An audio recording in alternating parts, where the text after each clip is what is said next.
To address these rumours that were sparked when you were pictured with the Quran under your arm, are you going to convert to Islam? I think that me studying the Quran is something that I found a solace in. I do study it. Nothing is confirmed yet, but... You read the Quran regularly, right? Yeah, I do. In English, or in Arabic? It's translation. But it's easier for me to learn Arabic by writing it and for prayer hour listening to it. I've noticed you've Instagrammed some sayings from Prophet Muhammad. I mean, you're taking this pretty seriously. I mean, well, are you in the... Salam alaikum on my phone for a long time before I cleaned my whole slate of Instagrams and Twitter posts. So that was there for quite some time. And people didn't realize that. It's just when it was wiped, that was the only thing people saw. And that Quran shot was actually from New York almost 5 years ago, or 4 years ago when I was Just there. to clarify, are you in the process of potentially converting to Islam? Is that how you would categorize it? I think religion is, any religion anyone chooses is a personal belief, just as a spirituality, whatever you believe. My sister's Buddhist. It's a consideration I have. Why are you reluctant to say either way? Because I don't want to speak on something that I haven't finished yet. I don't think that's right. What is it that appeals about Islam to you? As I said before, I find a solace in studying not just the Quran, other religions, just like meditation. I think something that feeds my soul and learning different cultures and beliefs. In the Islamic culture, I found a lot of people that it's very... I feel like it's a family to me, a lot of my friends that are Arab. And they've been really good people to me, and also working with kids in Syria. It's something I want to learn the language so that I can discuss situations with them. I want to be on the same page as everyone. And when I go to Turkey and there's prayer hour, it calms me. So it's something that I'm interested in.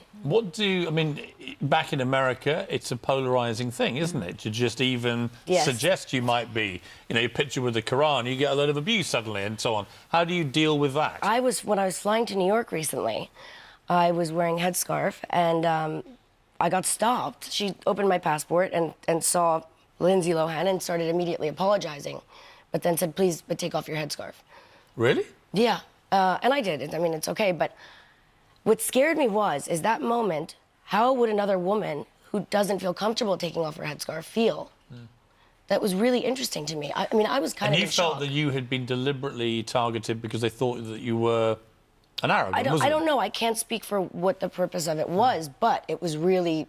Did they take you aside, or what happened? I got double-checked until she realized, and you've never had that before? No. It was strange. Did that freak you out a bit? It did. It did. It's weird. I mean, I'm from New York. I'm born and raised there, so I was a little intimidated. What was the reason that you were wearing the headscarf? Is that part of your studying Well, you know what's so Islam? interesting to me is that when we look back on Grace Kelly and Audrey Hepburn and, these old Hollywood actresses, they used to cover up the same way with their big glasses and their headscarf. But and that's not for religious reasons. That was presumably for privacy. You could do it because maybe you don't want to be seen as much in the airport. My red hair doesn't exactly not stand out.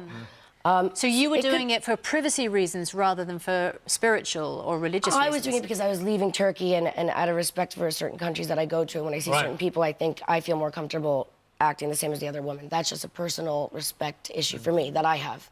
And so I had it on. And it was also really early, but I felt more comfortable that way. And then you felt very uncomfortable. And then I was a little scared. Let me ask you about... going to America. Well, let me ask you about your new president, Donald Trump. A lot of actors have been coming out to hammer Donald Trump, being very abusive about him publicly and in interviews and on stages and so on. You've not gone down that road. You've actually been quite, not supportive, but you've defended his right to be the president. You did too. Yeah. Yeah, you did on Bill Maher. I saw that.